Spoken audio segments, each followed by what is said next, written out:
Las paredes del Santiago Bernabéu han escuchado de todo a lo largo de su historia: victorias imposibles, remontadas épicas, decisiones polémicas.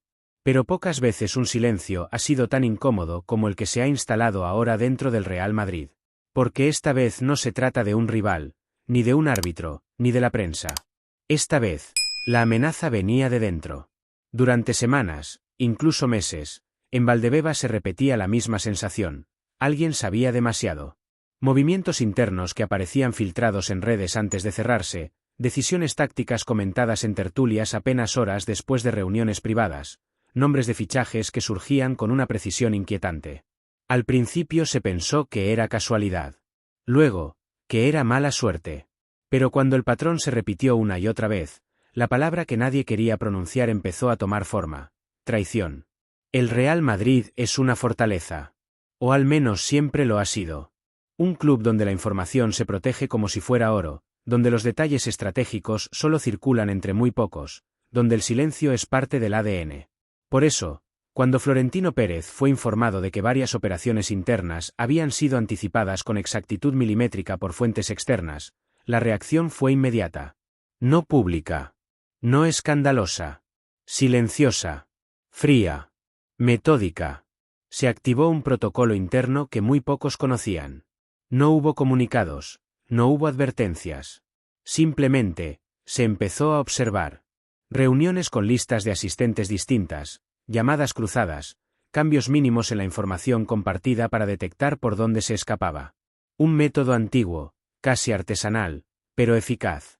Cada grupo recibía un detalle ligeramente distinto.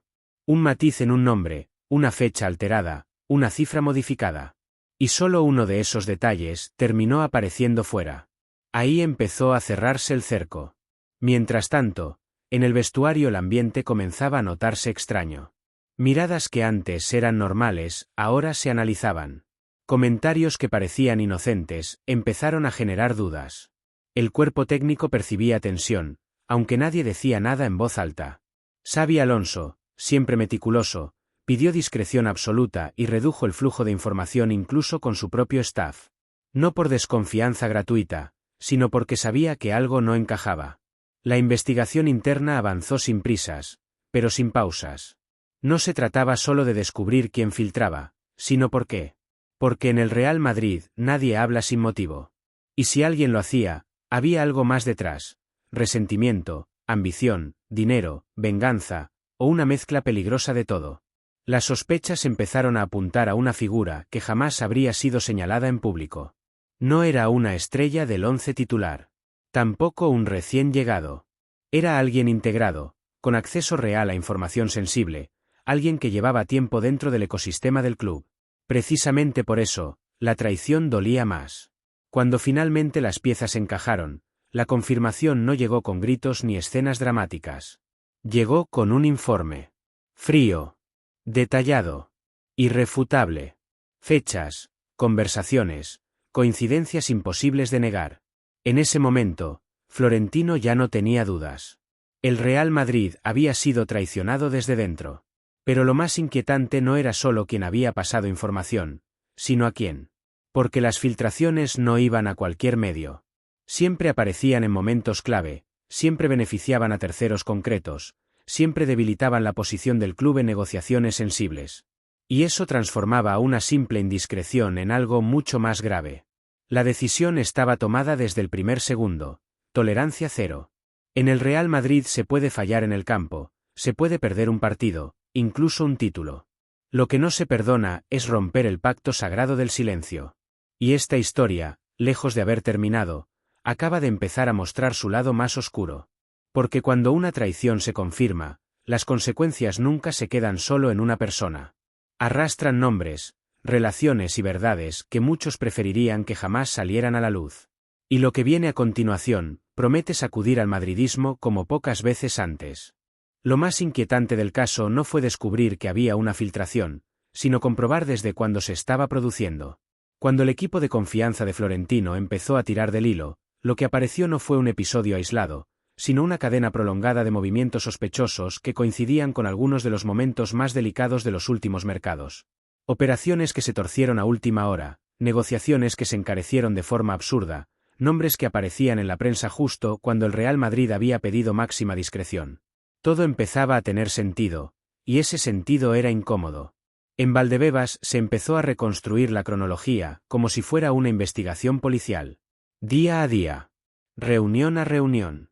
¿Quién estuvo presente? ¿Qué se dijo exactamente? ¿Qué detalles eran realmente confidenciales y cuáles podían haber salido por otras vías? El patrón era siempre el mismo. Tras ciertos encuentros internos, la información aparecía fuera con una rapidez que solo podía explicarse desde dentro. No había intermediarios, no había interpretaciones. Eran datos crudos, precisos, imposibles de inventar. El club, consciente de la gravedad, decidió no actuar de inmediato. El error habría sido precipitarse. Aquí no se buscaba un chivo expiatorio, sino una certeza absoluta. Por eso se permitió que la situación continuara durante un tiempo controlado. Se dejó hablar. Se dejó filtrar. Pero siempre con el radar encendido. Cada palabra que salía del club era observada como si fuera una huella en la nieve. Mientras tanto, el vestuario vivía una calma tensa. Los jugadores notaban que algo pasaba, pero nadie sabía exactamente qué. Xabi Alonso endureció los códigos internos, menos conversaciones abiertas, menos comentarios fuera de contexto, menos confianza incluso en los pasillos. No por paranoia, sino porque entendía perfectamente lo que estaba en juego. En un club como el Real Madrid, la información es poder, y perder el control de ella es regalar ventaja a tus enemigos. La figura del traidor, porque ya a esas alturas internamente se hablaba en esos términos, no encajaba con el perfil típico. No era alguien descontento públicamente. No había gestos visibles de rebeldía ni declaraciones ambiguas. Precisamente eso lo hacía más peligroso. Era alguien que sonreía, que asentía en las reuniones, que aparentaba compromiso total con el proyecto.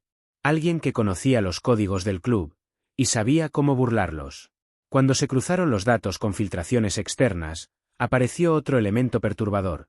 Las filtraciones siempre perjudicaban al Real Madrid y beneficiaban a los mismos actores. Clubes rivales que reaccionaban antes de tiempo. Agentes que apretaban negociaciones con información privilegiada. Opinadores que construían relatos demasiado bien informados. Nada era casual. Todo tenía una dirección clara. En una de las reuniones clave, se produjo el punto de inflexión. Se compartió una información falsa, diseñada únicamente para detectar la fuga definitiva. Un nombre, una fecha y una condición económica que solo conocían 5 personas. En menos de 48 horas, ese mismo dato apareció fuera, casi palabra por palabra. Ahí se acabaron las dudas. Ya no era una sospecha, era una prueba. El impacto emocional dentro del club fue brutal, aunque se gestionó en silencio. No hubo filtraciones sobre la investigación, ironías del destino. No hubo comunicados internos alarmistas. Solo una frase que empezó a repetirse en los despachos: esto no puede volver a pasar. Porque el daño no era solo deportivo o económico. Era institucional. Era una grieta en la confianza, y eso en el Real Madrid es casi imperdonable. Florentino, lejos de enfadarse, se mostró más frío que nunca. Quien lo conoce sabe que ese es el peor escenario para el señalado. Cuando el presidente deja de hablar y empieza a ejecutar, la suerte ya está echada. No se trataba solo de apartar a una persona, sino de enviar un mensaje claro: en el Real Madrid se puede discrepar, pero no traicionar. Y aquí es donde la historia se vuelve aún más delicada.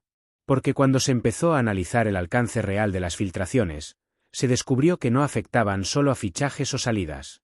También había información deportiva, detalles tácticos, estados físicos de jugadores clave que habían aparecido misteriosamente en determinados momentos. Y eso ya cruzaba una línea aún más peligrosa. La pregunta dejó de ser quién había filtrado, y pasó a ser cuánto daño real había causado y si alguien más había mirado hacia otro lado. Porque cuando una traición dura tanto tiempo, rara vez es completamente solitaria. Y lo que viene a continuación no solo apunta a un nombre, sino a una red de intereses, silencios y decisiones que pueden cambiar muchas cosas dentro del club. A partir de ese momento, el caso dejó de ser solo una investigación interna y pasó a convertirse en una obsesión silenciosa dentro del club. No porque hubiera dudas sobre la traición, sino porque empezaron a aparecer capas nuevas, más profundas y más incómodas. Lo que al principio parecía la acción aislada de una persona, empezó a mostrar ramificaciones que nadie esperaba reconocer tan pronto. El Real Madrid comenzó a revisar absolutamente todo. No solo correos, llamadas o reuniones oficiales, sino dinámicas humanas, afinidades, cambios de actitud, movimientos económicos que no cuadraban, relaciones con agentes y periodistas que, hasta entonces, se consideraban normales dentro del ecosistema del fútbol moderno. Porque una cosa es hablar con la prensa y otra muy distinta es alimentarla estratégicamente con información que solo sirve para debilitar al club. En ese proceso apareció un detalle revelador: las filtraciones no eran caóticas. Tenían lógica, intención y, sobre todo, timing perfecto. Siempre surgían cuando el Real Madrid estaba fuerte en una negociación, cuando el club tenía la sartén por el mango. Justo entonces, la información salía, el mercado reaccionaba, los precios subían, los rivales se adelantaban o la opinión pública empezaba a presionar. Era una jugada milimétrica, impropia de alguien que actúa por impulso. Eso llevó a una conclusión inquietante: quien filtraba no lo hacía por descuido ni por ego. Lo hacía porque sabía exactamente lo que estaba haciendo. En los despachos se empezó a hablar de motivaciones. Y ahí surgieron hipótesis incómodas. ¿Había dinero de por medio? ¿Había una promesa futura? ¿Un puesto, una salida pactada, una venganza por una decisión pasada? En el Real Madrid nadie duda de que el poder genera enemigos, pero lo que cuesta aceptar es que uno de esos enemigos pueda haber estado sentado en la misma mesa durante tanto tiempo. Mientras tanto, el impacto deportivo empezaba a notarse más de lo que muchos querían admitir. Operaciones que podrían haberse cerrado antes, se alargaron innecesariamente. Jugadores que estaban prácticamente hechos acabaron dudando. Algunos fichajes estratégicos se encarecieron decenas de millones sin explicación aparente. Y cuando se miraba atrás con la información completa, todo encajaba demasiado bien como para ser casualidad. Xabi Alonso, aunque oficialmente ajeno a la investigación, empezó a tomar decisiones que hablaban por sí solas. Redujo aún más el círculo de confianza. Cambió rutinas. Ajustó la forma en la que se compartían informes médicos y tácticos. No por miedo, sino por inteligencia. Porque sabía que alguien había cruzado una línea muy peligrosa: poner en riesgo la competitividad del equipo. En el vestuario, algunos jugadores empezaron a atar cabos. No tenían pruebas, pero sí intuiciones. Comentarios que antes parecían inocentes ahora se recordaban con otro tono. Frases dichas fuera de lugar, preguntas demasiado específicas, interés excesivo por asuntos que no correspondían a ciertos roles. El ambiente no era de paranoia, pero sí de vigilancia. Y eso, en un club que siempre ha presumido de unidad, es un golpe duro. El momento más delicado llegó cuando se confirmó que una de las filtraciones había afectado directamente a un planteamiento táctico clave previo a un partido importante. No se habló de ello públicamente, pero dentro del club se consideró una línea roja absoluta. Porque una cosa es dañar una negociación y otra muy distinta es dar ventaja deportiva al rival. Eso ya no es deslealtad. Eso es sabotaje. Ahí se tomó la decisión definitiva. El traidor no solo sería apartado, sino que no habría marcha atrás. No habría segundas oportunidades, ni comunicados edulcorados, ni salidas pactadas con honores. El Real Madrid no funciona así cuando se siente atacado desde dentro. La historia del club está llena de talento que se fue, pero muy pocos que se marcharon marcados. Y quien cruza esta frontera entra en una categoría muy distinta. Además, se activó una limpieza silenciosa que aún no ha terminado. Cambios estructurales, nuevos protocolos, revisión de accesos a información sensible, redefinición de responsabilidades. Todo sin ruido, sin titulares, sin alimentar el circo mediático. Porque el club entiende algo fundamental: cuanto menos se hable, más control se tiene. Pero hay algo que todavía preocupa más en los despachos del Bernabéu. Y es el daño reputacional a medio plazo. Porque aunque el nombre del traidor no haya salido públicamente, hay periodistas, agentes y clubes que ya saben que algo grave ha ocurrido. Y eso genera una pregunta inevitable fuera del club: ¿qué más sabemos que aún no ha salido? Esa duda, aunque injusta, es peligrosa. Y el Real Madrid es obsesivo con su imagen de fortaleza. Por eso, lo que viene después no será inmediato, pero será contundente. Decisiones que se notarán con el tiempo.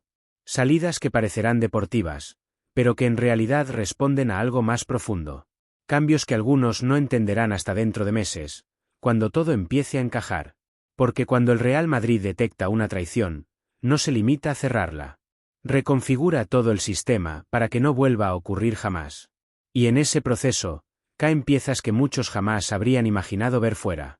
Y aún queda lo más delicado, el momento en el que esta historia, o parte de ella, empiece a filtrarse hacia afuera, pero esta vez, de forma controlada. Porque si algo ha aprendido el club de todo esto, es que el silencio también se administra. Y cuando se rompe, nunca es por casualidad. A medida que el caso avanzaba, empezó a surgir una realidad todavía más incómoda. La traición no solo había ocurrido, había sido tolerada durante demasiado tiempo sin que nadie quisiera verlo. No porque no existieran señales, sino porque en un club tan grande, tan exitoso y tan acostumbrado a convivir con ruido externo, a veces se normaliza lo anormal. Y eso fue exactamente lo que pasó. En retrospectiva, muchas piezas encajaban con una claridad casi dolorosa. Comentarios en medios que parecían intuiciones brillantes ahora, se veían como filtraciones encubiertas. Opiniones que anticipaban movimientos internos con una seguridad sospechosa.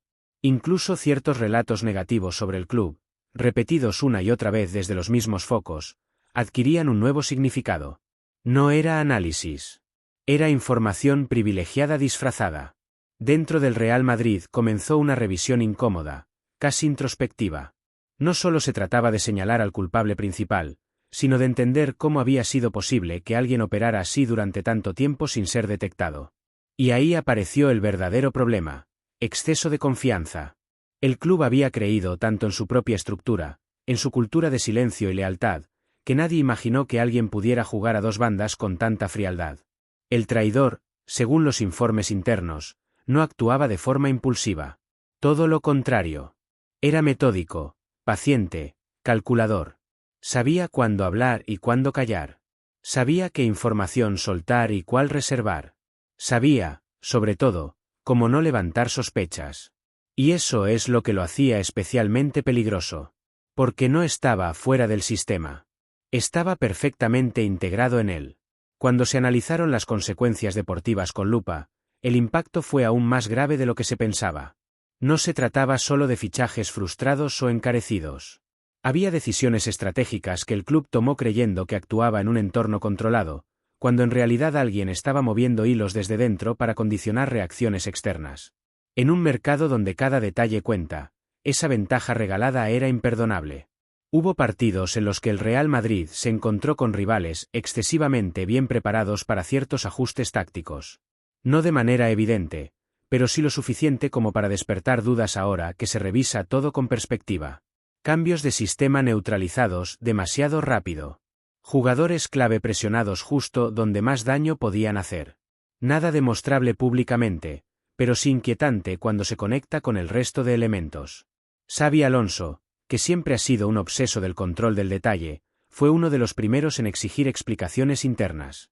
No porque dudara de sus jugadores, sino porque entendía algo esencial: un equipo sin confidencialidad no puede competir al máximo nivel. A partir de ahí, su relación con el club se volvió aún más estrecha. Menos intermediarios. Más comunicación directa. Menos ruido. Más blindaje. El vestuario, por su parte, entró en una fase delicada. No de enfrentamientos abiertos, sino de silencios incómodos. Los líderes del equipo percibían que algo grave había ocurrido, aunque no conocieran todos los detalles. Y cuando en un vestuario de élite se instala la sensación de que alguien ha jugado sucio, la confianza tarda en reconstruirse. Cada gesto se analiza, cada conversación se mide. Lo más duro llegó cuando algunos jugadores empezaron a preguntarse si ciertas decisiones que les afectaron directamente habían estado condicionadas por esas filtraciones.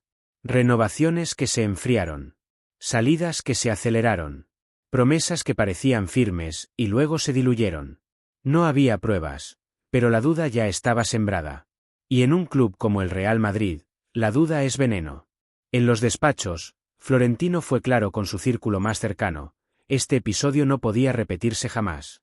Y para eso no bastaba con cortar una cabeza. Había que cambiar dinámicas, mentalidades y procesos que llevaban años funcionando sin ser cuestionados. El éxito prolongado, paradójicamente, había relajado ciertos controles. Y el precio de esa relajación había sido demasiado alto. Se revisaron relaciones con agentes históricos. Se limitaron accesos que antes se daban por descontados. Se redefinieron roles que habían crecido demasiado sin supervisión directa. Todo sin ruido, sin escándalos, sin titulares. Porque el Real Madrid no se defiende gritando. Se defiende actuando. Pero quizá lo más inquietante de todo fue descubrir que el traidor no solo había filtrado información, sino que había ayudado a construir un relato externo perjudicial para el club. Un relato que presentaba al Madrid como improvisador, como agresivo en el mercado, como desestabilizador del ecosistema. Un discurso que, casualmente, coincidía con los intereses de quienes más se beneficiaban de esas filtraciones. Ahí el caso dejó de ser solo interno y pasó a tocar algo más profundo, la guerra de poder en el fútbol moderno.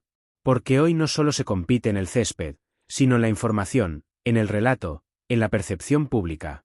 Y el Real Madrid había sido atacado en ese terreno desde dentro, utilizando sus propias armas.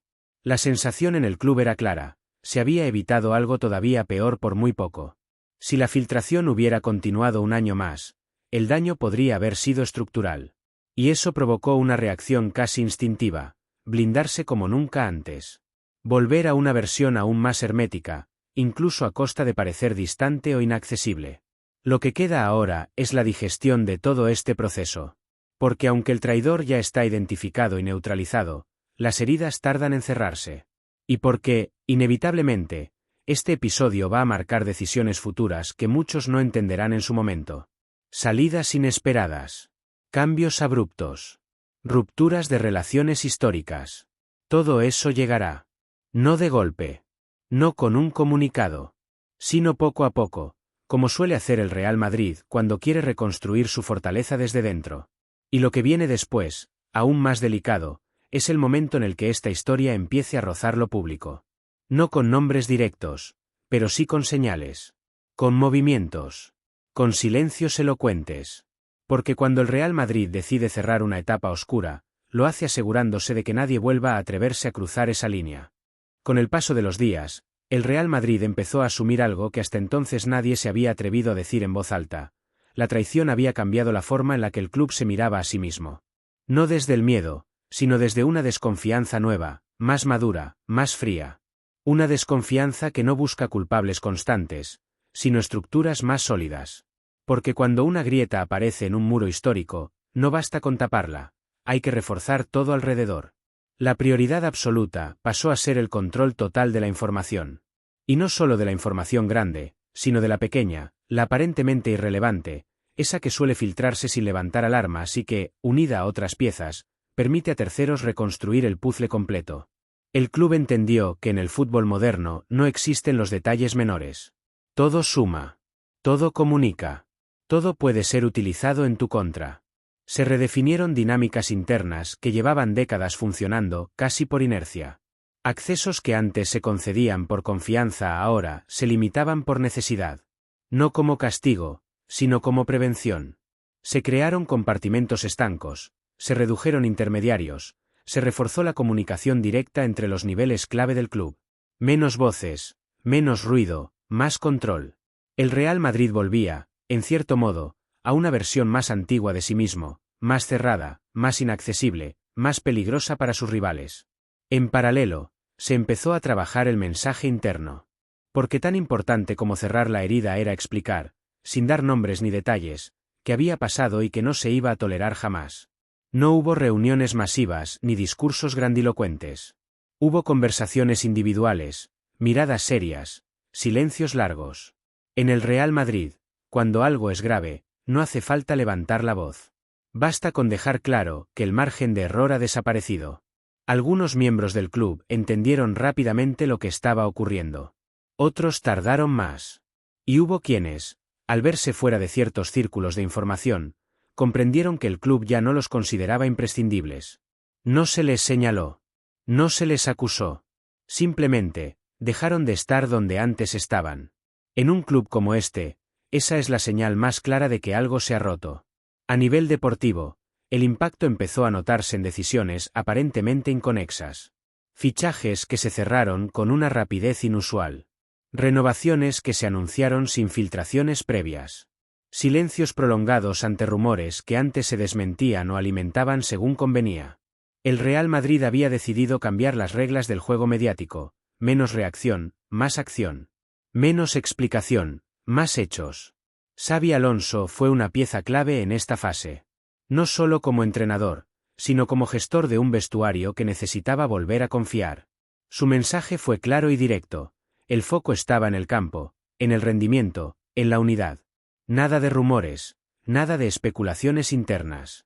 El que estuviera dentro, lo estaría al 100%. El que no, lo notaría. Y punto. El vestuario, poco a poco, empezó a recuperar cierta normalidad. No la inocencia, porque esa ya no volvería, pero sí la sensación de que el problema había sido identificado y contenido. Los líderes del equipo asumieron un rol más activo en el control del entorno. Menos confidencias fuera, más compromiso dentro. Se cerraron filas sin necesidad de consignas públicas. Mientras tanto, fuera del club, algunos actores empezaron a notar algo extraño. Fuentes que antes hablaban con fluidez ahora guardaban silencio. Informaciones que antes fluían dejaron de aparecer. Llamadas que se respondían rápido empezaron a quedar sin respuesta. Y eso, en el ecosistema del fútbol, es un mensaje clarísimo. El grifo se ha cerrado. Hubo quien intentó provocar.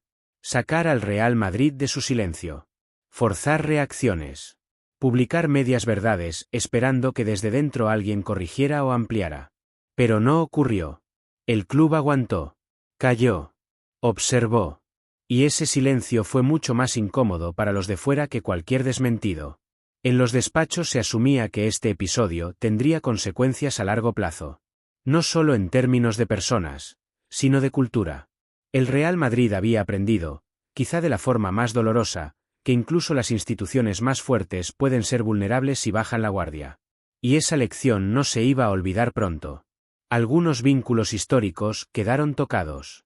No siempre rotos, pero sí redefinidos. Relaciones que antes se basaban en la confianza pasaron a sustentarse en contratos, cláusulas y límites claros. Menos romanticismo, más profesionalización. Porque el fútbol de élite ya no permite ingenuidades. Y aunque públicamente no se dijera nada, internamente el mensaje era inequívoco. Quien vuelva a cruzar esta línea no tendrá ni margen, ni tiempo, ni salida elegante. No habrá segundas oportunidades, ni explicaciones, ni gestos de comprensión. Solo consecuencias. Esta parte de la historia es la menos vistosa, pero quizá la más importante.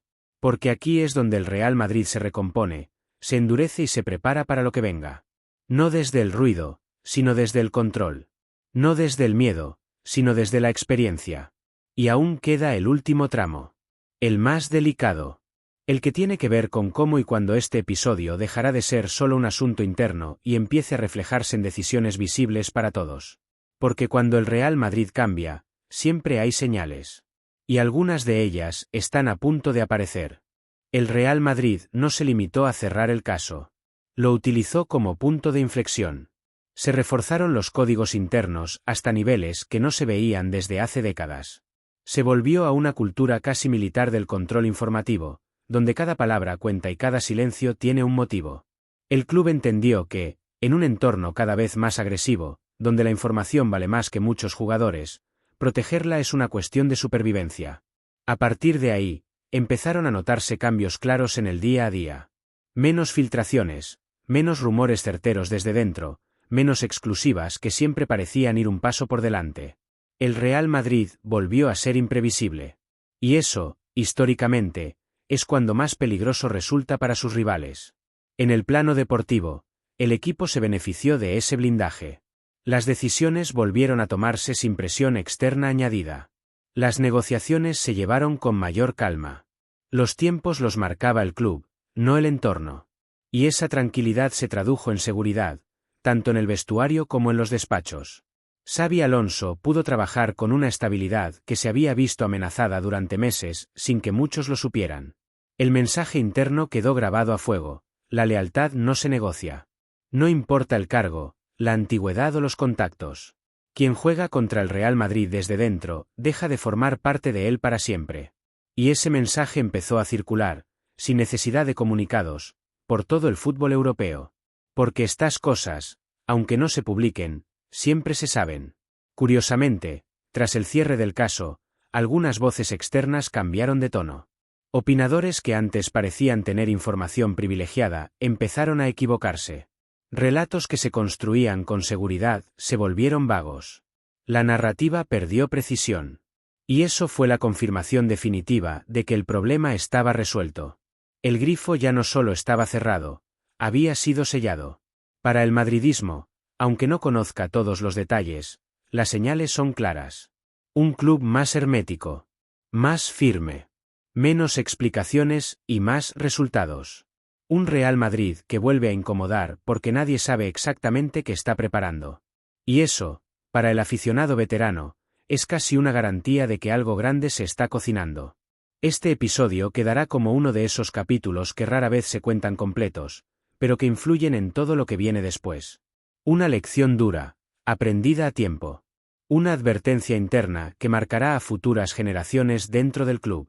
Y una prueba más de que el mayor enemigo del Real Madrid nunca ha sido el de fuera, sino el que alguna vez se atrevió a mirar al club desde dentro con otros intereses.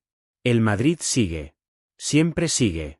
Pero desde ahora, con un ojo más atento, una puerta más cerrada y una memoria que no olvida. Porque en este club, ganar es obligatorio, pero la lealtad es sagrada.